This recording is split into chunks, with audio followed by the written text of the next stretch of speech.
India market invest মাইন্ডসেটে আপনাদের স্বাগত। যা চ্যানেল নতুন এসেছেন তাদেরগুলো প্লিজ চ্যানেলটাকে সাবস্ক্রাইব করবেন, লাইক করবেন, বেল আইকনটা প্রেস করবেন, তার সাথে অল বাটনটা প্রেস করবেন, নোটিফিকেশন সঙ্গে সঙ্গে আপনাদের কাছে গিয়ে পৌঁছাবে। নিফটি ফিফটি, দেখুন নিফটি ফিফটিকে দেখলে দেখা যাবে আজকের দিনে নিফটি 0.82% একটা ডাউন সাইড মুভমেন্ট দেখাচ্ছে, যেখানে আমরা গতকালকেও দেখেছিলাম নিফটি কিন্তু পড়েছিল। সরি, অ্যাট ফার্স্ট বলে রাখি যে শরীর অসুস্থ ছিল স্যার, যার জন্যে বেশ কয়েকদিন ভিডিও করতে পারিনি। জানি অসুবিধা হয়, কারণ কি, কারণ মার্কেটে আমরা যারা আছি তারা কিন্তু মার্কেটে কি হচ্ছে সেটার সম্বন্ধে আপডেট থাকলে আমরা একটু ভালো মতন মার্কেটে কাজ করতে পারবো। তো এর জন্যে সরি, শরীর অসুস্থ থাকার জন্যে বেশ 10-12 দিন মতন ভিডিও করতে পারিনি। তো চলুন আবার ভিডিওতে আসি। তো আজকের দিনে এতটা পড়ার পিছনে কারণ কি, যেখানে আমরা গতকালকেও দেখেছি যে মার্কেট কিন্তু যথেষ্ট ভালো পড়েছিল, মিড ক্যাপ স্মল ক্যাপ তো আরও পড়েছিল। পড়ার পিছনে মেনলি কারণ যদি বলেন, কারণ হচ্ছে কিন্তু আরেকটা যুদ্ধ, যেখানে আজকের দিনে আরও নিচে ওপেন হয়েছিল। আজকে যেখানে ওপেন হয়েছিল সেখান থেকে দেখলে দেখা যাবে নিফটি কিন্তু 0.67% একটা ভালো আপসাইড মুভমেন্ট দেখিয়েছে।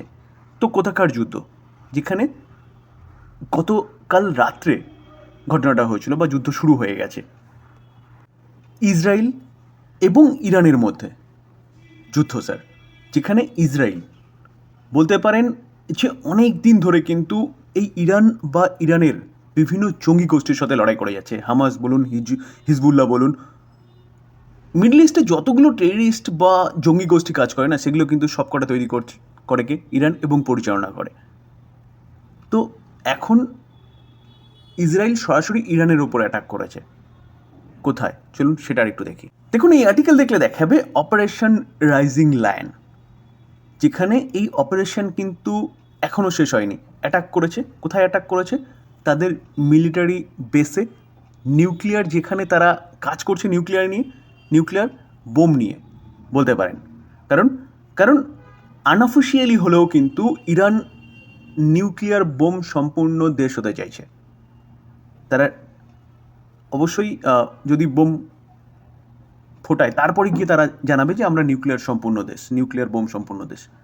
তো ইসরায়েল কিন্তু সেই দিকে নজর রেখেছে, এবং তাদের অ্যাক্টিভিটি যখনই চেঞ্জেস হচ্ছে না, তখনই কিন্তু ইসরায়েল ইরানের বলতে পারেন নিউক্লিয়ার নিয়ে যেখানে কাজ হচ্ছে সেই সব জায়গাগুলো কিন্তু তারা অ্যাটাক করছে। কারণ ইরান কিন্তু অলরেডি জানিয়ে রেখেছে যে কি, যে তারা যখনই নিউক্লিয়ার বোম তৈরি করবে তখনই কিন্তু ফার্স্ট বোম ফোটাবে কোথায়? ইসরায়েলে। কারণ ইরানের চিরশত্রু বলতে পারেন ইসরায়েল। তো যখনই ইসরায়েলের কাছে খবর এসছে তখনই কিন্তু তারা অপারেশন রাইজিং লায়ন শুরু করেছে, এবং এটা কিন্তু স্যার শেষ নয়। যেটা বললাম যে this will continue for as many days, বলেছে কে? Netanyahu. As Israel target Iran top nuclear scientist, military chiefs. কারণ ইসরায়েল কোনো রকমই চায় না যে ইরানের কাছে পরমাণু বোম আসুক বা ইরান তৈরি করে ফেলুক। সেটার জন্যই কিন্তু এই অ্যাটাকটা হয়েছে, এবং এই অ্যাটাকের আমরা খবর কালকেই মোটামুটি পেয়েছি। কেন? কারণ আমেরিকা তার অফিসিয়ালসদের ইরান ছাড়তে বলে দিয়েছিল। তো কালকে ইরান ছেড়ে দিয়েছে আমেরিকার অফিসিয়ালসরা। তো তারপরেই কিন্তু মিড নাইটের পরে ইসরায়েল অ্যাটাক করেছে। তো স্বাভাবিকভাবে ইসরায়েল অ্যাটাক করেছে ইরানের ওপর, ইরানের ক্ষতি সাধন করেছে। তো ইরানও কিন্তু বসে থাকবে না। তো আরেকটা যুদ্ধ দীর্ঘায়িত হতে চলেছে।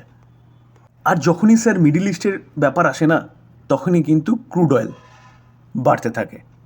তো স্যার দেখলে দেখা যাবে, দেখুন ক্রুড অয়েল, ব্রেন্ট ক্রুড 9% মতন বেড়েছে। কোনো এক সময় কিন্তু এটা 10-11% মতন চলে গেছিলো। WTIও কিন্তু 9.5% মতন বেড়েছে। তো দেখলে দেখা যাবে যেখানে 60-62-63-তে চলছিল ক্রুড অয়েল, সেই ক্রুড অয়েল এখন 75.64-এ চলে এসছে। তো আমাদের দেশ 85% ক্রুড কী করে? বিদেশ থেকে পারচেস করে। তো ক্রুডের দাম বাড়া মানে কিন্তু আমাদের দেশের ইনফ্লেশন বাড়া, যেখানে আমরা দেখছিলাম ইনফ্লেশন কন্ট্রোলে চলে এসেছিলো। যেখানে গতকালকের যে ইনফ্লেশন ডাটা প্রেজেন্ট করেছে ভারত সরকার, সেখানেও কিন্তু ইনফ্লেশন অনেকটা কন্ট্রোলে চলে এসছে। রিসেন্টলি আরবিআই মনিটারি পলিসিতে যে আপডেট দিয়েছে, সেখানেও কিন্তু ইনফ্লেশন কন্ট্রোলের কথা বলছে। তো ক্রুড অয়েল যদি বাড়ে তাহলে কিন্তু ইনফ্লেশন বাড়তে পারে। কারণ ক্রুড অয়েল কিন্তু আমাদের দেশের জন্য খুব ইম্পর্টেন্ট, যার জন্য মার্কেট আজকে পড়েছে। আর স্যার যখনই যুদ্ধের আবহাওয়া তৈরি হয় না বা যুদ্ধ হয় তখন কিন্তু ক্রুড অয়েলের সঙ্গে সঙ্গে গোল্ডেরও দাম বাড়ে। তো দেখলে দেখা যাবে, দেখুন কলকাতার প্রাইস অনুযায়ী গোল্ড কত, 24 ক্যারেট 1,02,095 চলে গেছে। তো আজকের দিনে দেখলে দেখা যাবে গোল্ড কিন্তু যথেষ্ট ভালো আফসাইড মুভমেন্ট দেখিয়েছে, প্রায় 1.5% মতন। আর স্যার গোল্ডের দাম যখনই বাড়ে না তখনই কিন্তু গোল্ড অর্নামেন্ট নিয়ে যেসব কোম্পানিগুলো কাজ করে সেসব কোম্পানিগুলো কিন্তু ডাউনফল হতে থাকে। যদিও বা ইসরায়েল এবং ইরানের যুদ্ধ সরাসরি ইম্প্যাক্ট আমাদের দেশে না ফেললেও ক্রুড অয়েলের দাম বাড়তে শুরু করেছে, ডলার বাড়তে শুরু করেছে, যার ফলে কিছুটা ইম্প্যাক্ট কিন্তু আমাদের দেশেও পড়বে। কারণ আমরা কিন্তু বেশিরভাগ অয়েল পারচেস করি, মিডল ইস্ট থেকেও পারচেস করি। তো অয়েলের দাম বাড়া মানে আমাদের যে ক্যারিং কস্ট সেটা বেড়ে যাবে, যার ফলে ইনফ্লেশন বাড়বে। তো এর জন্যই কিন্তু মার্কেট আজকে ডাউনসাইড মুভমেন্ট দেখাচ্ছে। তবে আসার কথা এটাই যে মার্কেট কিন্তু কিছুটা রিকভারি করেছে, এবং শুধু নিফটি নয়, মিড ক্যাপ দেখলেও দেখা যাবে যেখানে মিড ক্যাপ ইন্ডেক্স সেটাও আর্লি মর্নিংয়ে অনেকটাই ডাউনে ছিল, সেখান থেকে কিন্তু মিড ক্যাপ ইন্ডেক্স অনেকটা ভালো রিকভারি করেছে। তো এই হচ্ছে মার্কেট কারেকশন হওয়ার পিছনে কারণ। দেখুন এই কারেকশন বেশি দিন থাকবে না, আর এরকম কারেকশন কিন্তু আজকে শুধু হচ্ছে না বা হয়নি। আমরা 2022-এ দেখেছিলাম যে যখন রাশিয়া এবং ইউক্রেনের মধ্যে যুদ্ধ শুরু হয়েছিল, মার্কেট কারেকশন হয়েছিল, মার্কেট উপরে উঠেছে। ইন্ডিয়া পাকিস্তানের মধ্যে যখন যুদ্ধ শুরু হয়েছিল তখনও কিন্তু মার্কেট কারেকশন হয়েছিল, সেখান থেকেও মার্কেট কিন্তু রিকভারি করেছে। তো এই যুদ্ধ কিন্তু মার্কেটকে যে ব্যাপকভাবে নিচে আসবে বা মার্কেট এখান থেকে শেষ হয়ে যাবে এরকম কোনো ব্যাপার নয়। মার্কেট নিচে আসবে, যুদ্ধ শুরু হয়েছে, ক্রুড অয়েলের দাম বাড়বে। তো এই অপরচুনিটিটাকে কাজে লাগাতে হবে, কারণ আবারও ভালো ভালো কোম্পানি নিচে আসছে মানে বাই করার অপরচুনিটি দিচ্ছে আপনাকে। তো এই অপরচুনিটিকে কাজে লাগিয়ে কিন্তু ভালো ভালো কোম্পানিগুলোকে চুজ করতে হবে এবং বাই করতে হবে লং টার্মের জন্য। তো এই ছিল আলোচনা, এই ছিল আজকের মার্কেট পড়ার পিছনে কারণ। যদি ভালো লাগে, যা চ্যানেল নতুন এসেছেন তাদের করলো প্লিজ চ্যানেলটাকে সাবস্ক্রাইব করবেন, লাইক করবেন, বেল আইকনটা প্রেস করবেন, তার সাথে অল বাটনটা প্রেস করবেন, নোটিফিকেশন সঙ্গে সঙ্গে আপনাদের কাছে গিয়ে পৌঁছাবে। থ্যাংক ইউ, ভালো থাকবেন।